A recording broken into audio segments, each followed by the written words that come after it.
નમસ્કાર મિત્રો, મારી યુટ્યુબ ચેનલમાં તમારું હાર્દિક સ્વાગત છે। આજે આપણે વાત કરવાના છીએ દિવાળીનું બોનસ બનેલી ઘટના છે। પપ્પા આંખ બંધ કરી સાંભળતા હતા ને હું છાપું વાંચવાનો દેખાવ માત્ર કરતો હતો। ખરેખર અમારા બંનેનું ધ્યાન અને કાન તો એ રસોડામાં મમ્મીના અને રાધા વચ્ચે ચાલી રહેલ ઉગ્ર સંવાદ તરફ હતું। બોણી તો આપવી જોઈએ ને, અમારે દિવાળીની ખરીદી કરવાની ન હોય? રાધા બોલી, મમ્મી સામે જવાબ આપતી હતી। આખું વર્ષ મફત થોડી કામ કરે છે? માગ્યો પગાર તો અમે તેને ચૂકવીએ છીએ। 501થી વધારે બોણી ન મળે, ફાવે તો કામ કરવાનું। રાધા બોલી, બોન 501માં શું થાય? બાળકોના નવા કપડાં, મારા નવા કપડાને ઘરે મીઠાઈ અને ફટાકડા પણ લાવવાના કે નહીં? પણ તને તો દરેક ઘરેથી બોણી મળવાની ને? મમ્મીએ વળતો પ્રહાર કર્યો। બોન 4 ઘરના કામ કરું છું, બધા 500 રૂપિયા આપે તો શું થાય? બોન રહેવા દો, હું વ્યવસ્થા જાતે કરી લઈશ। આટલું બોલી રાધા ઘરમાં કચરા પોતા કરવા લાગી। મારો અને પપ્પાનો આ બાબતે સખત વિરોધ હતો। અમે કદી ઘરે આવતા પસ્તીવાળા ફેરિયા સાથે કે ફૂટપાથ ઉપર છૂટક શાકભાજી વેચનાર સાથે કદી ભાવ કરાવતા નહીં। દર વર્ષે ઈશ્વર કૃપાથી મારે જોતું હોય તેટલું ઇન્ક્રીમેન્ટ અને તગડું દિવાળી બોનસ પણ મળતું હતું। મારી થેલી કદી ખાલી ન રહે એટલું મને ઈશ્વર આપતા રહેતા હતા। તેનો મને સંતોષ અને આનંદ પણ હતો। આનાથી વધારે પરચો શું હોય મારા ઈષ્ટદેવનો? કોઈ પાસે હાથ લાંબો કર્યા વગર જ્યારે તમારા કામ પૂરા થતા હોય ત્યારે સમજી લેજો કોઈ અદૃશ્ય શક્તિ તમારું રક્ષણ કરી રહી છે, અથવા તેની કૃપા તમારા ઉપર વરસી રહી છે। રાધા કામ પૂરું કરી ઘરની બહાર નીકળી, પણ આજે તે દુઃખી મને ઘરની બહાર નીકળી, જે મને જરા પણ ન ગમ્યું। મારી આંખ ભીની થઈ। મમ્મી સાથે આ બાબતે ચર્ચા કરવાનો કોઈ અર્થ ન હતો, કારણ કે એ મને ઘણી વખત કડક શબ્દોમાં કહેતી, તારે અમારી વાતોમાં વચ્ચે ન પડવું। પપ્પાનો સ્વભાવ પણ મારા જેવો હતો। પપ્પા પણ સરકારમાં ક્લાસ 1 ઓફિસર હતા અને હું મલ્ટીનેશનલ કંપનીમાં વર્ક મેનેજર તરીકે ફરજ બજાવું છું। ઘરમાં આવકની એ કોઈ તકલીફ ન હતી, છતાં પણ મમ્મી કેમ આમ કરતી હશે? એ દિવસે સાંજે અમે ડાઇનિંગ ટેબલ ઉપર જમવા બેઠા ત્યારે મેં મમ્મી પપ્પાને વાત કરી કે આ દિવાળી ઉપર અમારી કંપની કર્મચારીને બોનસ નહીં આપે, ફક્ત સ્વીટ બોક્સ જ આપશે, તેવો ઈમેલ HR માંથી આવ્યો હતો। મમ્મી ગંભીર થઈ બોલી, એવું થોડું ચાલે? આખું વર્ષ કામ કર્યું હોય તો બોનસ તો આપવું જ જોઈએ ને, સ્વીટ બોક્સને શું કરવાનું? મેં કહ્યું, મમ્મી, કંપનીના કર્મચારીઓ ભેગા થઈ કહેવા ગયા તો કંપનીના માલિક કહ્યું કે દર મહિને પગાર તો આપીએ છીએ, કંપની નફો કરશે તો જ બોનસ મળશે। જેને નોકરી કરવી હોય તે કરે, નહીં તો નવી ગોતી લે। મમ્મી કહે, આ તો દાદાગીરી કહેવાય। આ વખતે કેટલું બોનસ તને મળવાનું હતું? મેં કહ્યું, 50,000।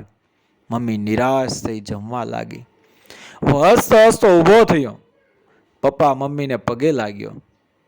પપ્પા મમ્મીએ પૂછ્યું, કેમ અચાનક? મેં કહ્યું, હું ખોટું બોલતો હતો। કંપનીએ ગયા વર્ષ કરતાં નફો ડબલ કર્યો, એટલે દરેક કર્મચારીને બેઝિક પગારના 1.5 પગાર બોનસ જાહેર કર્યું, એટલે કે 75,000 રૂપિયા બોનસ આવશે। મમ્મી પપ્પા ખુશ થયા।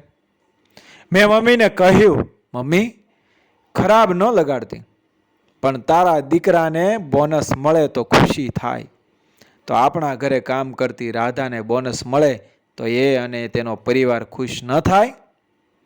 મમ્મી, તને નથી લાગતું ઈશ્વર આંખ બંધ કરી આપણને આપી રહ્યો છે? મમ્મી રાધાને નારાજ ન કરતી, નહીતર મારો કાનો નારાજ થઈ જશે। મમ્મી અને પપ્પાની આંખો ભીની થઈ। મમ્મી બોલી, બેટા, તારી વાત 100% સાચી છે।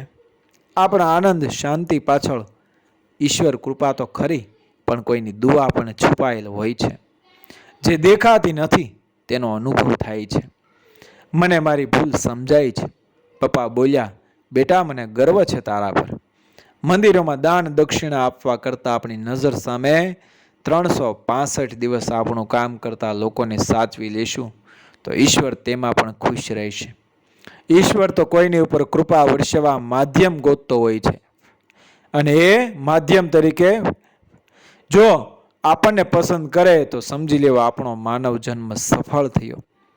મમ્મી એક ભગવાન જ છે જે ગણ્યા વગર આપે છે, અને એક આપણે છીએ જે એનું નામ પણ ગણી ગણીને લઈએ છીએ. કોઈ વ્યક્તિની હેસિયત માપવાનું કામ આપણું નથી. આપણને જે મળ્યું છે એ માત્ર બુદ્ધિ કે મહેનતનું પરિણામ નથી હોતું. ગત જન્મના કર્મો અને ઘણા લોકોની દુઆઓનું સંયુક્ત પરિણામ પણ હોય છે. સંસારમાં આપણને દેખાતા દરેક જીવો ઈશ્વરના બાળકો છે. તેને તેના કર્મ પ્રમાણે સજા કરવાનો અધિકાર માત્ર ઈશ્વર પાસે છે. આપણને ટીકા કરવાનો અધિકાર જ નથી. ઈશ્વરને આપણે હજારો વખત છેતરીએ છીએ, પણ એ આપણને વારંવાર સજા નથી કરતો.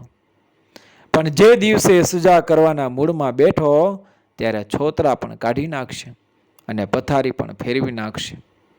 કોઈને મદદ થતી હોય તો કરો, પણ અપમાનિત કરી અપશબ્દોના પ્રયોગ કરી મદદ કદી ન કરતા. કારણ કે ગરીબ, લાચાર, વૃદ્ધ બાળક જ્યારે નિસહાય હાલતમાં આકાશ તરફ જુએ છે ત્યારે ઈશ્વર તેની કોર્ટમાં આવી વ્યક્તિનો કેસ પ્રથમ ફાઇલ કરે છે. પપ્પા બોલ્યા, વાહ બેટા વાહ, ફક્ત મમ્મી નહીં, હું પણ ઘણું તારી પાસેથી શીખ્યો. બીજા દિવસે રાધા ઘરે કામ કરવા આવી, પણ રોજની જેમ મમ્મીને જય શ્રી કૃષ્ણ ન કહ્યું. મમ્મી ઊભી થઈ, રાધાના માથે હાથ ફેરવીને બોલી, બેન રાધા, આજે જય શ્રી કૃષ્ણ મને નહીં કહે? રાધાની આંખ ભીની હતી. મમ્મી બોલી, બેન રાધા, તને ખરાબ લાગ્યો હોય તો માફ કરજે. મને મારી ભૂલ સમજાણી છે. લે આ કબર, તેમાં 10,000 રૂપિયા છે. 5,000 અમારા તરફથી અને 5,000 મારા પુત્ર સ્વીટુ તરફથી. અરે બેન, આટલા બધા ન હોય, રાધા બોલી. મમ્મી બોલી, કાલે રવિવાર છે, હું ઘરનું કામ જાતે કરી લઈશ. તને કાલે દિવાળીની ખરીદી કરવા માટે રજા. મેં જોયું તો રાધાની આંખ પણ ભીની હતી, અને મમ્મીની પણ. આજે મને અમારા ઘરમાં સાચી દિવાળીની ઉજવણી એ ચાલુ થઈ હોય એવું લાગ્યું. વગર દીવે ઘરમાં માનવતાના દીવા પ્રગટ્યા તેવો આભાસ મને થયો. રાધા ગઈ પછી મમ્મી પપ્પા સામે બોલી, આ વખતે દિવાળીમાં 56 ભોગમાં તમે જે રૂપિયા લખાવો છે એ રૂપિયા મેં રાધાને આપી દીધા. ઘરેથી રાધા દુઃખી હૃદયે જાય તો મારો લાલો 56 ભોગ સામે પણ ન જુએ.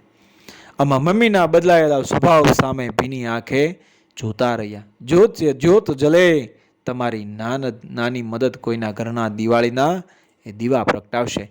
વિડીયો પસંદ આવે મારી ચેનલને સબસ્ક્રાઈબ કરો, ફોલો કરો, શેર કરો. મળી આવી જ ઘટનાને પ્રેરણાદાયક વાર્તાઓ સાથે આગળના વિડીયોમાં. જય Shri Krishna, Radhe Radhe. Happy Diwali for advance.